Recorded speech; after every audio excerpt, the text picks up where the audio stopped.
안녕하세요. GDSK입니다.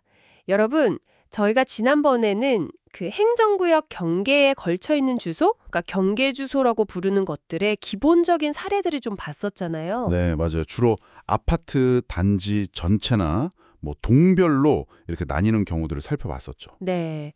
오늘은 거기서 좀 더 들어가서요.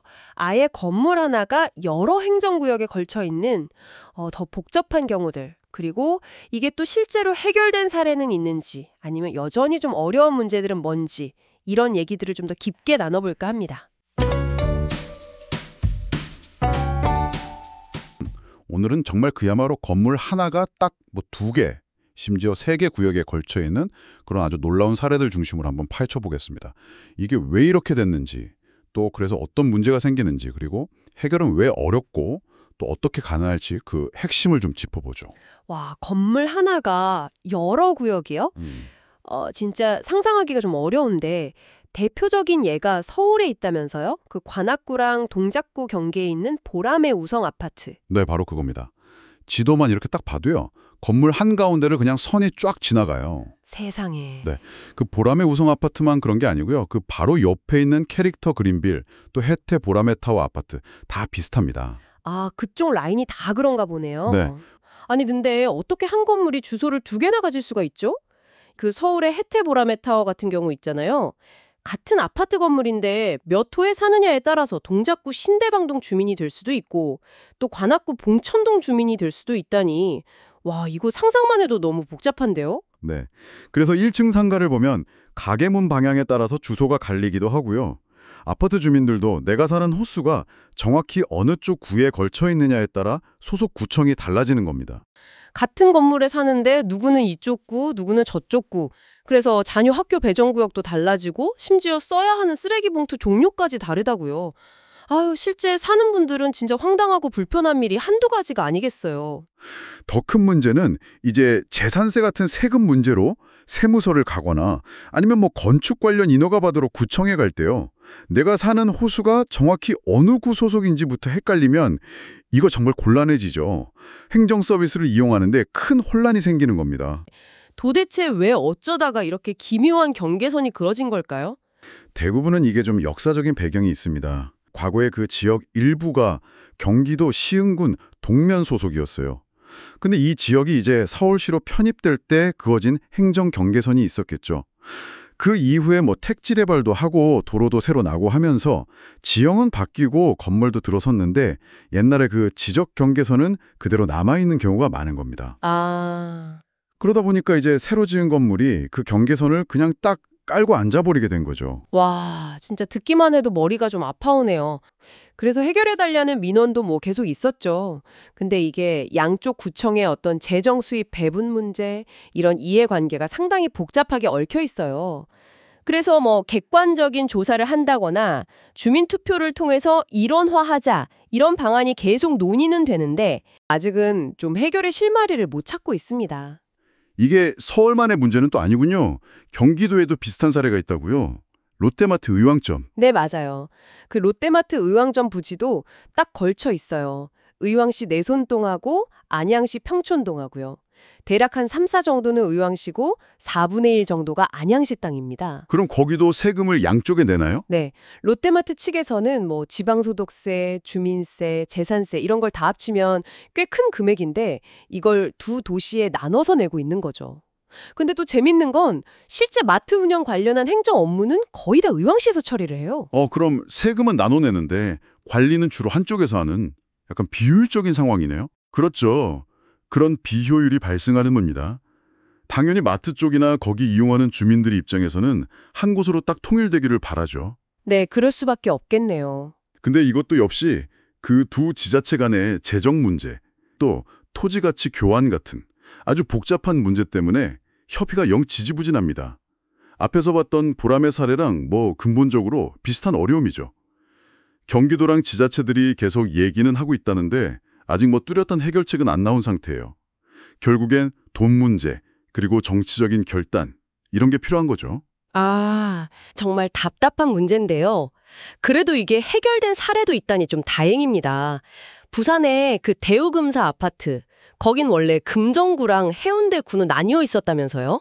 네, 거기는 정말 오래됐어요.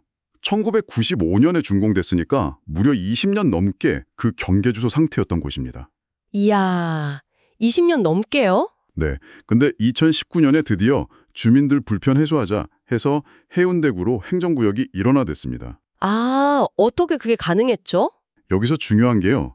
부산시랑 금정구, 해운대구 이 세 기관이 뭐 재정적으로 누가 유리하냐, 불리하냐 이런 이해관계를 따지기보다는 주민 불편 해소 이걸 최우선으로 딱 놓고 적극적으로 협력했다는 거예요. 아, 시민 편의를 가장 먼저 생각했군요. 그렇죠. 그게 정말 중요한 해결의 열쇠였던 거죠. 아주 좋은 사례라고 할 수 있습니다. 네, 정말 좋은 선례네요. 하지만 역시 모든 조정이 이렇게 좋게 끝나지만은 않겠죠. 아무래도 이해관계가 첨예하게 부딪히며 갈등도 엄청날 것 같은데요. 맞습니다. 그런 사례도 당연히 있죠. 서울 광진구의 이편한 세상 그랜드파크 아파트 사례가 딱 그런데요. 아, 거긴 어땠나요? 이 아파트 단지가 처음 지어질 때 면적 기준으로 보면 한 79% 정도는 화양동이었고 나머지 21% 정도가 구일동에 속해 있었어요. 그런데 아파트를 지을 시행사하고 또 입주 예정자들은 뭐 학군이라든지 여러 이유를 들어서 단지 전체를 구일동으로 편입시켜달라고 아주 강하게 요구했습니다. 아, 면적은 화양동이 훨씬 넓은데 구이일동으로 가고 싶어 했군요. 그렇죠. 반면에 원래 그 지역에 살던 화양동 주민들은 당연히 반대했죠.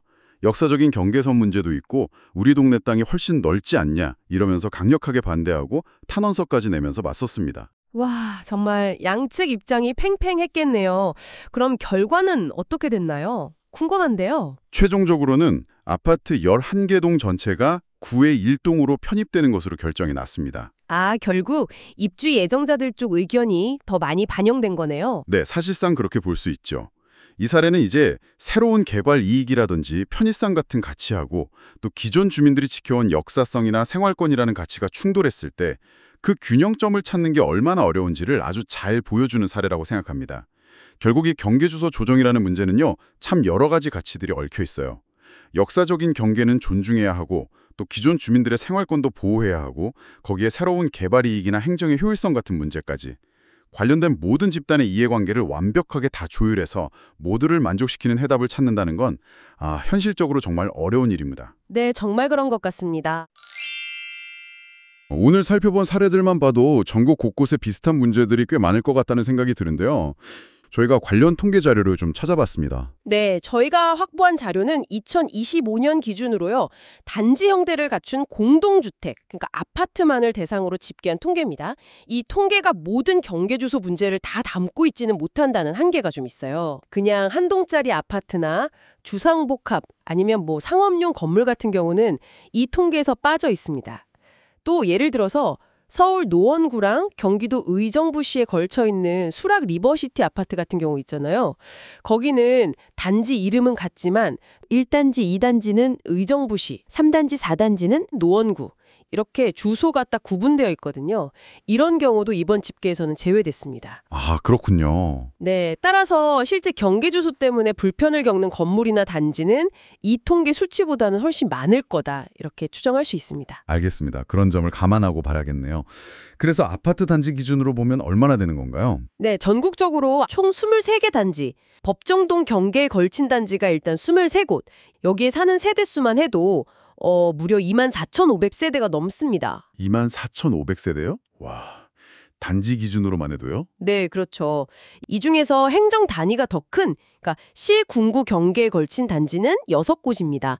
이게 12,289세대 정도 되고요. 시군구 경계도 6곳이나 되는군요. 네, 심지어 1개 단지는요, 약 3,300세대 정도인데 서울과 경기도처럼 아예 광역지자체, 그러니까 시도 경계에 걸쳐 있는 경우도 있었습니다. 시도 경계까지요? 네. 그리고 지역적으로 보면 이 문제가 수도권에 상당히 좀 집중되어 있습니다. 아, 역시 수도권인가요? 네. 전체 23개 단지 중에서 17개 단지가 수도권, 그러니까 서울, 인천, 경기에 집중되어 있다는 점도 좀 주목할 만해요. 아무래도 이제 급격한 도시 개발이나 팽창이 이루어진 수도권에서 행정구역 경계를 정하거나 조정하는 과정에서 이런 문제들이 좀 더 많이 발생하지 않았나 그렇게 짐작해 볼 수 있겠죠. 와, 정말 생각보다 훨씬 많은 단지와 세대분들이 이 경계주소 문제로 직접적인 영향을 받고 있었군요. 부디 주민분들의 불편이 좀 최소화되는 방향으로, 그리고 서로를 좀 존중하는 방식으로 조속히 해결책이 마련되었으면 하는 바람입니다. 네, 오늘 이야기는 여기까지입니다. 다음에는 또 다른 유익하고 흥미로운 컨텐츠로 찾아뵙겠습니다. 많은 시청 부탁드립니다. 지금까지 시청해주셔서 고맙습니다.